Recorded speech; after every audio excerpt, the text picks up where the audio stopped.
At the end of a week that saw the deadliest mass shooting in modern U.S. history, police seem to be no closer to an explanation for it. While the FBI puts up billboards asking the public for help. We're looking at every aspect from birth to death of this suspect in this case.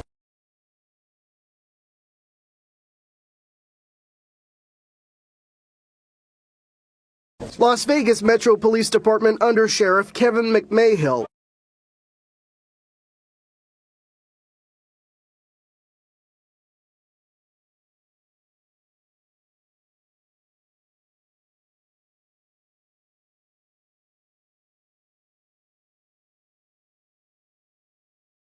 Las Vegas Metro Police Department Under Sheriff Kevin McMahill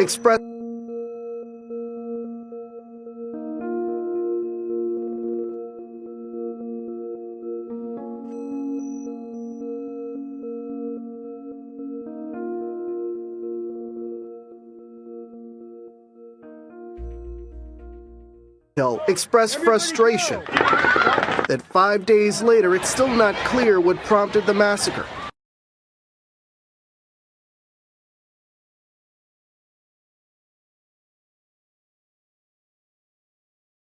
My name is Matthew Steiner. Matt Steiner is a senior crime scene analyst and veteran investigator of over 21 years. Don't happen again. This is his vision. Her body is a paraphilic love map. He might not have known her, but this idea goes way back with him. You get that from one of your books? I did. I got to thank Woody Harrelson for this. He basically says what I'm going to say anyway. You got a chapter in one of those books on jumping to conclusions? Anytime we start an investigation with an assumption or we come up with a theory, I guarantee this wasn't his first. we always have to be ready to abandon that theory. You attach an assumption to a piece of evidence, you start to bend the narrative to support it. You attach an assumption to a piece of evidence, you start to bend the narrative to support it.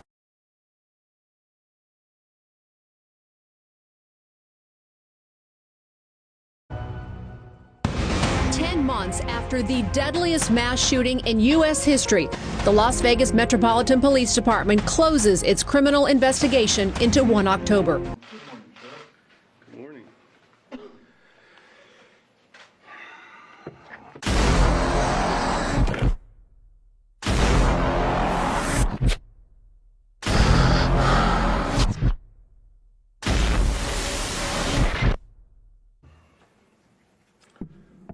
Small crowd today. Early. Early.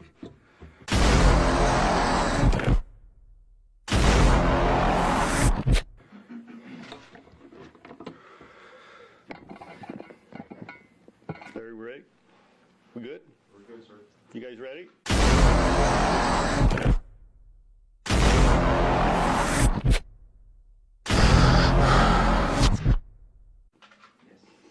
All right. Will you please address assertions that there were conspiracies behind this and that there were second or multiple guns? Absolutely. No conspiracies have been identified, and there's been no other gunmen identified other than Mr. Paddock.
About what this guy, you know, we're all trying to figure out what his motive was. Right now, you know, they may know something, but they're not being... Look, I don't know enough to know what his motive is, and I do respect law enforcement for keeping it close to the vest right now. But they do know a lot more than they're telling us. I mean, you know, I've done these things, and the last thing you want is for people to know what you know, for people to know who you're going to talk to next. And but you have followed so many of these types of cases closely that he was so quiet and private and secretive about all this. You know, I don't buy it. I don't buy it. He had help. There's no question in my mind. And I'm not in it. I'm not in the middle of this investigation. But what I do know is this is not just one guy. This is too vast for one guy.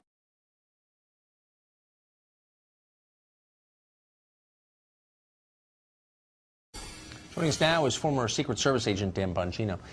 So, Dan, the only explanation I can think of from the beginning, the genesis of all this, you know, this kind of this fugue state we're in right now with this, because we had more answers about San Bernardino and Orlando in 24 hours than we have had in this case in weeks, is that there has to be some kind of friction between the parent company of Mandalay due to the potential for mass lawsuits and the Bureau, the FBI that's investigating this. But it doesn't explain the behavior of, for example, the Clark County Sheriff. Our producer, Charlie Cougar, called over there today to ask a simple question about licensing.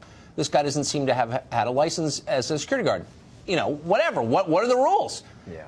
And they were so defensive, and they yelled at him and hung up. Yeah. The spokesmen don't typically act that way when they're asked a simple question. What is that about? Yeah, well, especially from a major media outlet. I mean, it's not like you were calling from a local blog. I mean, this is a credible media outlet that reports on stories like this all the time. And Tucker, we have to remember, you know, this is, I get it. We all respect law enforcement's role in this. We understand. But this was a crime perpetrated on the American people. People are justifiably concerned about why it happened, and we have no answers. You have to expect there's going to be profound media interest in this. And yeah, answering like that doesn't help.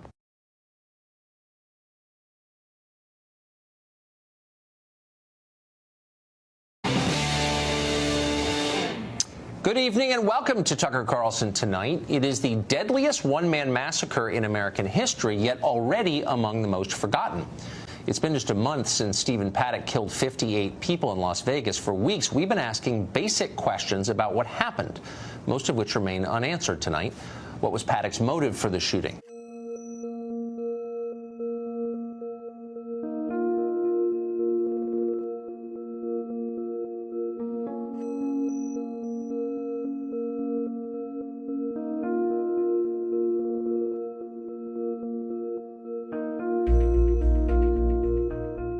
More than anything, what's the actual timeline of this shooting? What happened and when did it happen? And why in the world is it still so hard to get a straight answer about that?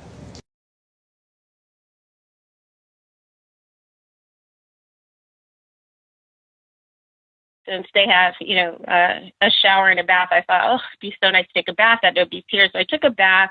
When I got out, it was like somewhere between, what time was it? Like, probably, it was before 10. I know for sure it was before 10. And it might have been 9:45-ish. Yeah, I think it was about 9:45. And I got out. I was getting ready, and I was, like, thinking, what am I going to start packing? And then I heard gunshots. And I was like, I heard, and I was like, Dave. And he comes down the balcony. I'm like, do you hear that? And he's like, it stopped for a minute, you know, a little bit, and then it started again. And I said, Dave, that's gunshots, you know, and I grabbed my cell phone and I started calling 911.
We also discovered today that a police officer accidentally fired his gun in Paddock's hotel suite on the night of the shooting.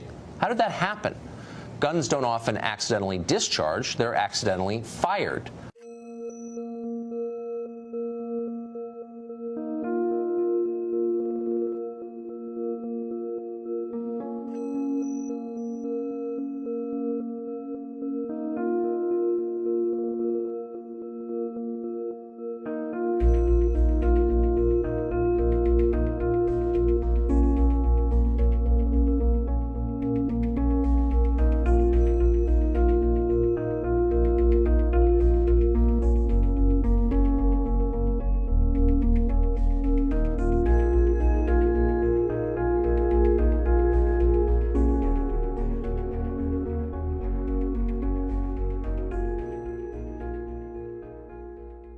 What exactly were the circumstances of this firing? Now, we're not trying to push a wild conspiracy theory here.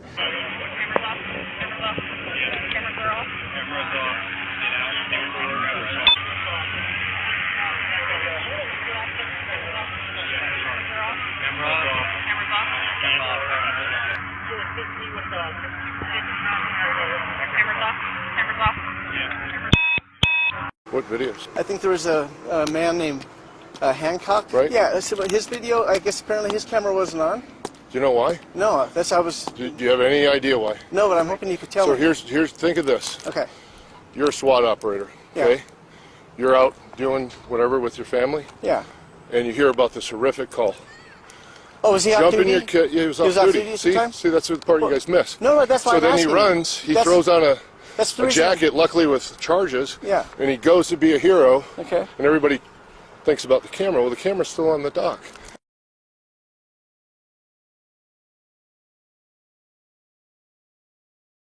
Okay. You don't want to grab your camera. Well, and stop everything. Take care of. That's why I'm asking. So that's why he doesn't have it.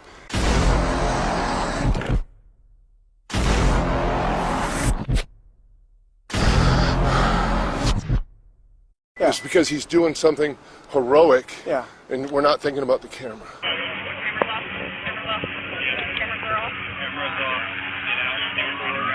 Well, that's. You know what I mean? Yeah. So that's the last thing you worry about.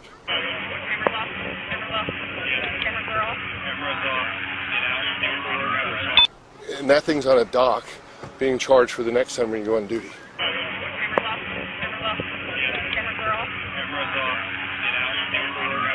Okay. Not because you're jumping in your vehicle, just like me. I didn't have a camera. Nobody cares, though, right?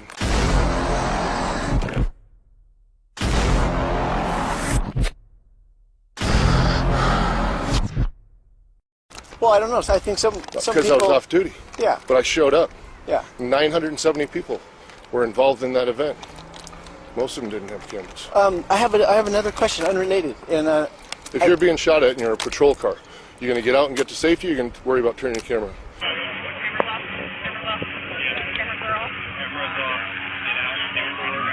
You. I don't know. What would you do? I'm not a police officer. I know. What would you do then? You get for safety, right? What if your kids were being shot at?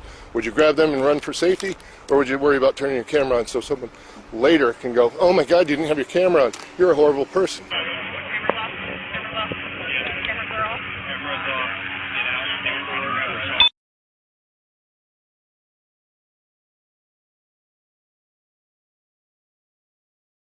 I think if I didn't have my camera, You'd be a man and you'd take care of your family. I think a camera might be the last thing on my mind, but... Correct. That's all. Human beings trying to do heroic things. Yeah, yeah. And that's what they did that night.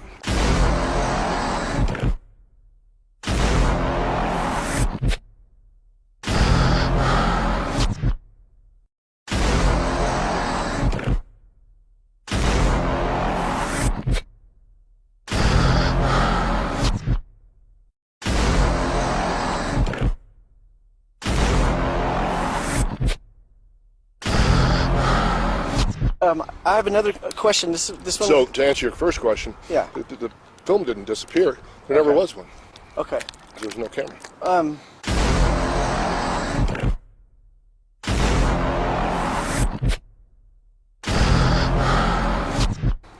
I think that's not the only. That might not be a perfect example, but I think that is a perfect example.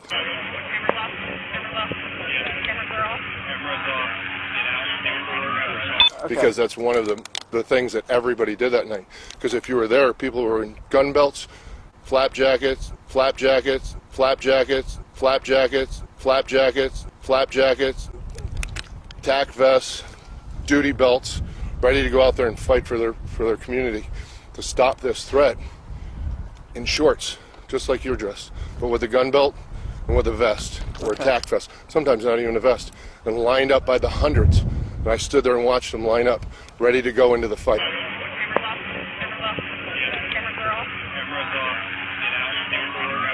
There's people with conspiracy theories and all that, Sure. and then when the records weren't released, it probably adds to that. And I think the sheriff... Well, you're assuming that they weren't released, but you don't know what was there to not know if it got released or not. You're just making an assumption.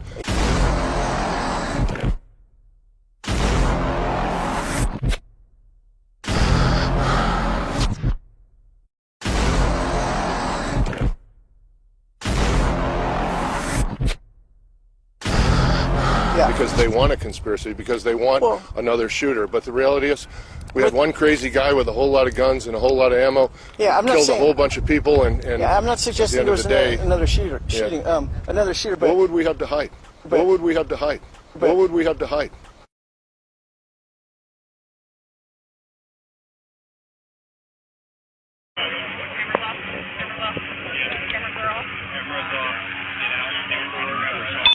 Now, we're not trying to push a wild conspiracy theory here. Far more terrifying explanation is incompetence.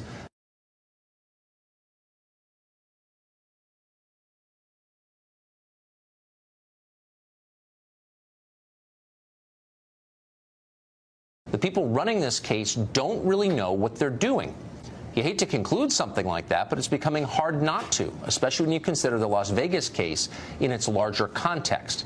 This is not the only federal investigation that has shaken public confidence recently. Consider some of the others.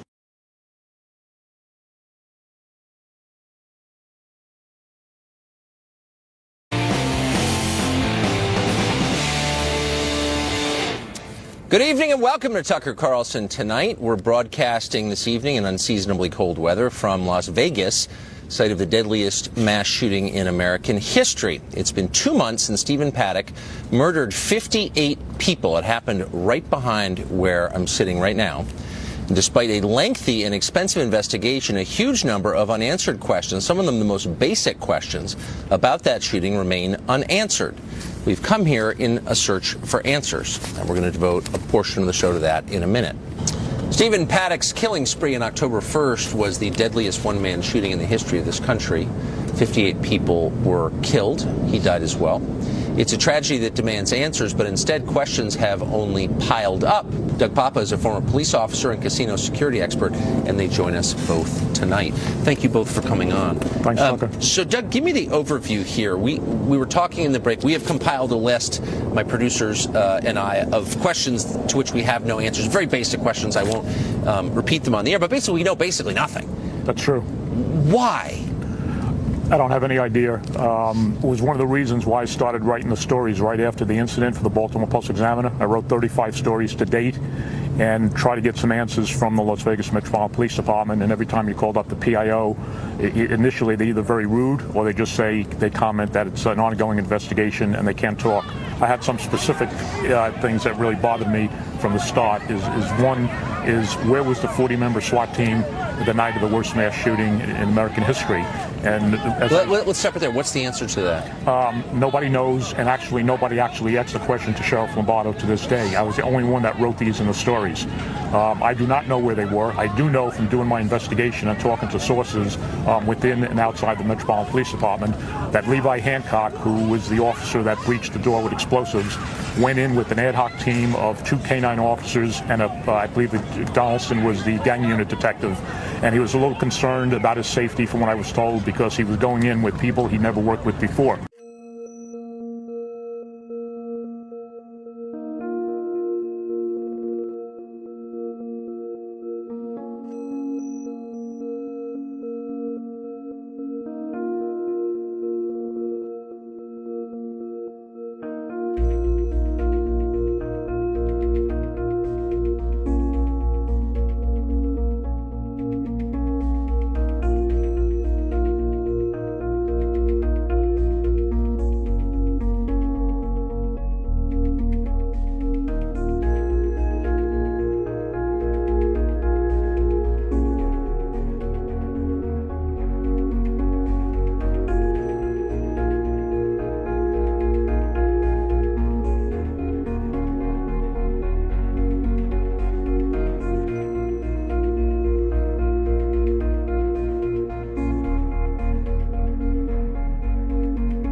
Investigators released new details Friday about October's mass shooting at the Mandalay Bay Hotel and Casino in Las Vegas. Clark County Sheriff Joe Lombardo released a preliminary report on the shooting, which left 58 people dead and hundreds injured. One thing not in that report, a motive. Lombardo said he chose to release this report because of public interest in the case. He said a more comprehensive report will include more information. Ron Hosko is a CBS News security analyst and a former assistant director of the FBI.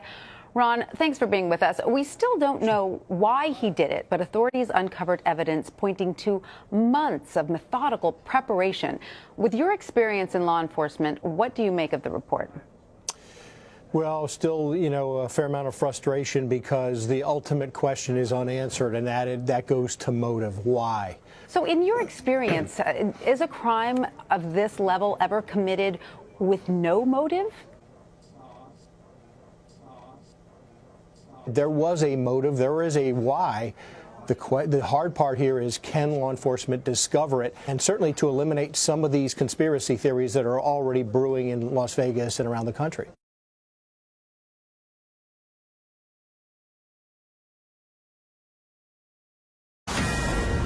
This is a Fox News alert. There's a ton of new information coming out in the Las Vegas shooting investigation, the months-long one. Charlie Minn is a documentary filmmaker who's investigating the case. He joins us, but we'll start with former Secret Service agent Dan Bongino, who was talking to his sources tonight. Dan, what have you learned? Tucker, there's two big outstanding questions right now, right? The first is obviously motive. Why does a guy like this engage in one of the largest mass murders in American history?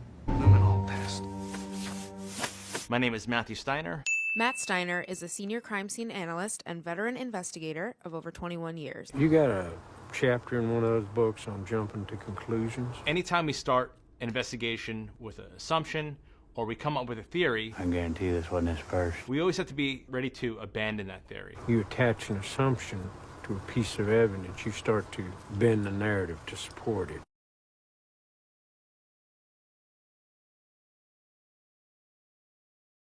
And although the motive is still unclear, and I can't absolutely confirm anything, I believe that there's a high probability in the end you're going to see something that looks like some form of radicalization.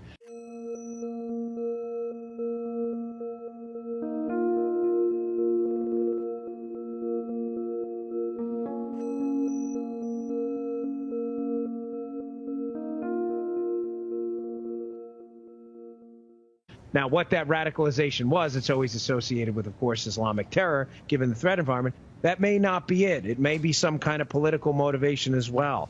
But motive is obviously outstanding. And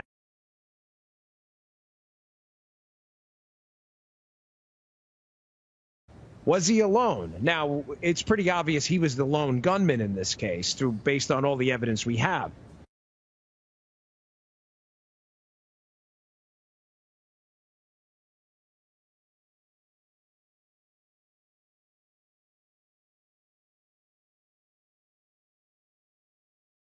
Jane tried to run, Vinia didn't. How do you know? She's half under her desk, which means she tried to hide and the ends up found her. One of the worst things you could do as a crime scene investigator is to lose your objectivity. What if she was just sitting at the desk? Is that the position she died in? Maybe she crawled to her desk. So these three were stabbed and the rest were shot to death. They also make an assumption that we have one unknown subject or killer as opposed to two. Have you considered two killers? Yes, but the bloody footprints all seem to come from the same pair of shoes. It's possible that someone else didn't step in blood, right? Yes. Or that they both wore the same pair of shoes. We see this a lot. It's pretty obvious he was the lone gunman in this case, based on all the evidence we have.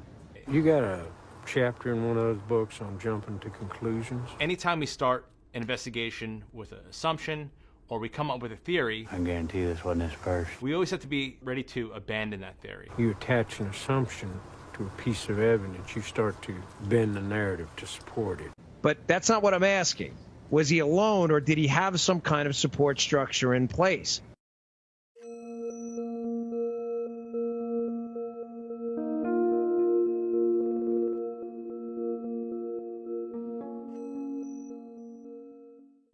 Again, I think when a lot of this gets fleshed out and we see the reports start to become public, I have a really hard time believing that it's going to indicate that he was the only person involved in this. There has to have been some level of the logistical support or operational support somewhere in this.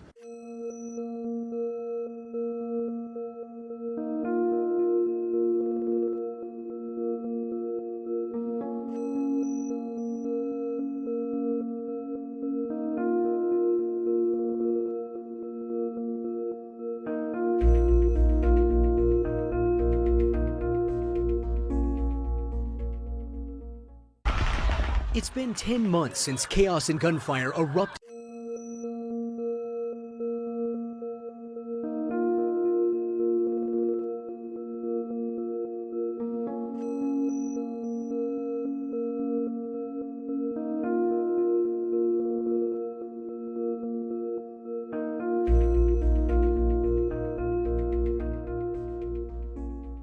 Since chaos and gunfire erupt, since chaos and gunfire erupt, since chaos and gunfire erupt, since chaos and gunfire erupt, since chaos and gunfire erupt, since chaos and gunfire erupt, since chaos and gunfire erupt, since chaos and gunfire erupt, since chaos and gunfire erupt, since chaos and gunfire erupt, since chaos and gunfire erupt.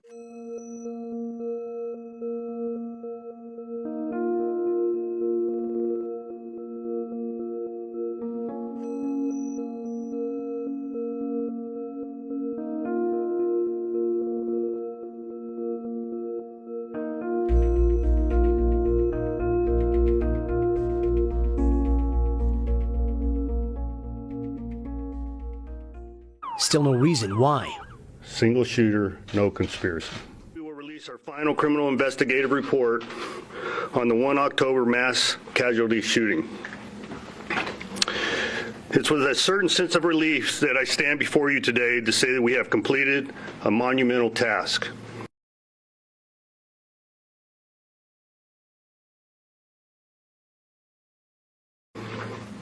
Even though the investigation has ended for LVMPD, the heaviest burden will be carried by the families of those who didn't come home and those who suffered life-changing injuries and psychological trauma. Single shooter, no conspiracy. A final report reveals the who, what, where, when, and how. But when it comes to the one answer that victims, survivors, and our healing community wants most, what we have not been able to definitively answer is the why Stephen Paddock committed this act.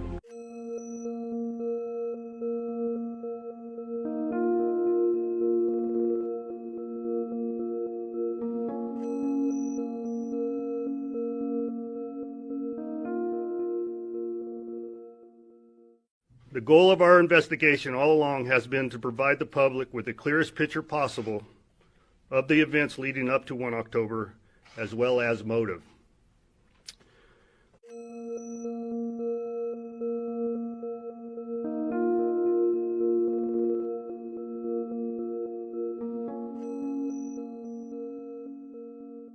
What we have been able to answer are the questions of who, what, when, where, and how. What we have not been able to definitively answer is the why Stephen Paddock committed this act.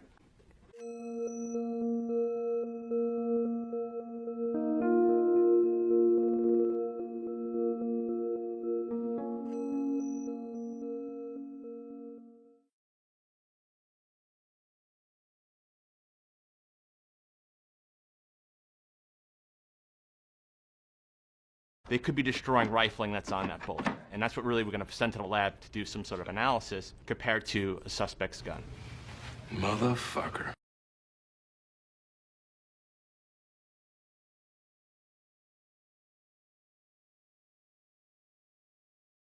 Examiners can compare and match bullets. Firearm barrels are manufactured with grooves in the barrel which form lands or metal ridges between the grooves. Each barrel has unique marks called striations or striae, which are caused by the manufacturing process or through use and corrosion of the barrel. These striations are transmitted to the bullet as it passes through the barrel. Each rifle barrel is unique, even if made by the same manufacturer in the same product run. A firearms examiner can compare the unique characteristics of a rifle barrel to a bullet by firing test bullets from the suspected weapon and then comparing the evidence bullet to the test bullet. To correctly identify irregular and deformed exhibits, it can be crucial to use depth information in order to reveal the important surface characteristics and to better interpret evidence. Using IBIS's advanced 3D visualization, experts can visualize perfectly all-around focused exhibits that are synchronized with your choice of lighting.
Go ahead, Todd.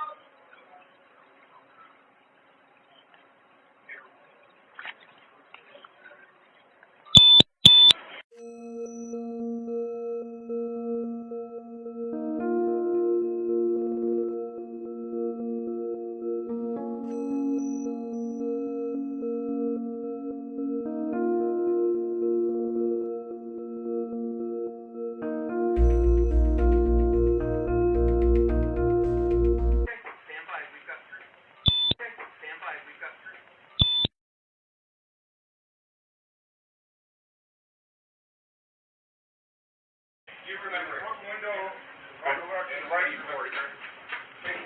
where that curtain is, right past the pillar. Okay, stand by. We've got curtains open on a window that's not broken. It's us. Corey, it's us. Tell us us. We have to go ahead. I'm up here. Go ahead, Todd.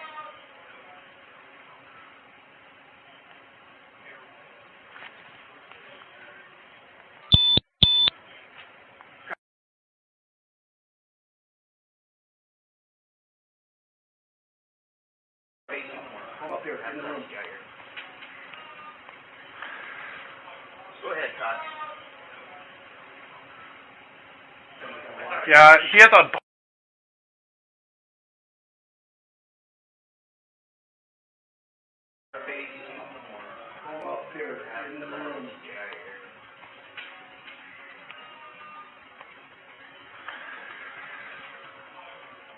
Go ahead, Todd.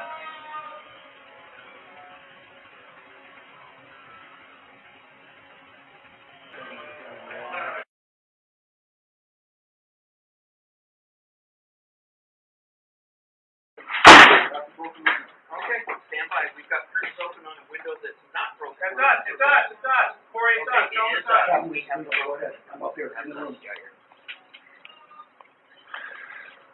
Go ahead, Todd.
attach an assumption to a piece of evidence, you start to bend the narrative to support it. Well, let's go to our correspondent, Jonathan Hunt, who's in our West Coast newsroom with the details of this report.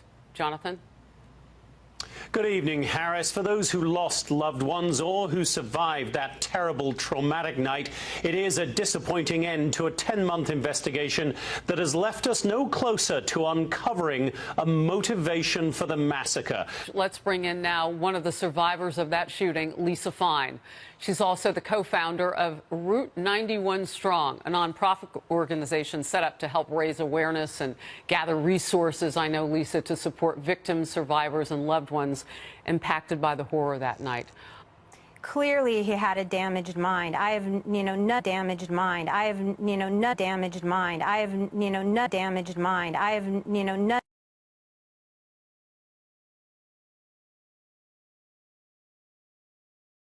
damaged mind. I have, not damaged mind. I have, not damaged mind. I have, not damaged mind. I have, not